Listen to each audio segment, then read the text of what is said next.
गांव में एक प्राचीन श्मशान घाट था जहां एक रहस्यमयी ताबूत रखा हुआ था।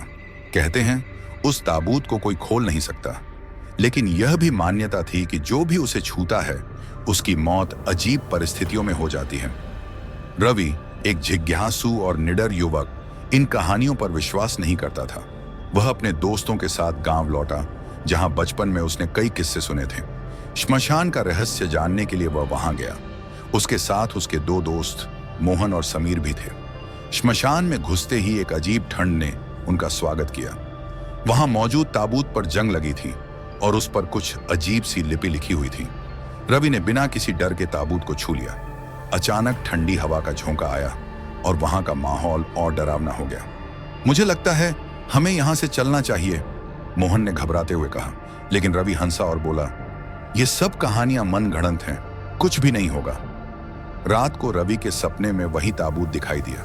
उसमें से काली धुआं निकल रही थी और एक डरावनी आवाज गूंज रही थी, तूने मुझे छूने की हिम्मत की है, अब सजा तुझे मिलेगी। सुबह होते ही रवि ने अपने शरीर पर अजीब निशान देखे।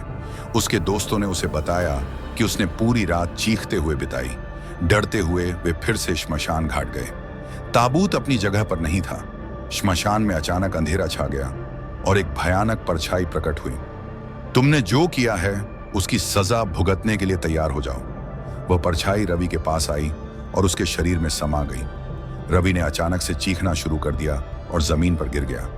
कुछ ही पल में उसका शरीर सख्त हो गया और उसकी आंखें सफेद हो गईं। रवि, उठो! मोहन और समीर ने चिल्लाते हुए उसे हिलाने की कोशिश की, लेकिन रवि अब उस ताबूत का हिस्सा बन चुका था। दोस्त डर से भाग गए, लेकिन गांव में लौटने पर किसी ने उनकी बात का विश्वास नहीं किया।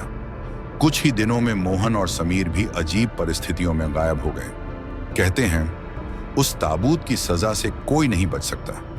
वह हर जिज्ञासु आत्मा को अपना गुलाम बना लेता है। आज भी अगर कोई श्मशान घाट जाता है तो वहां एक नया ताबूत जरूर पाया जाता है। वह हर बार अलग दिखता है, लेकिन जो उसे छूता है उसकी किस्मत हमेशा एक सी होती है। सीख, हर रहस्य को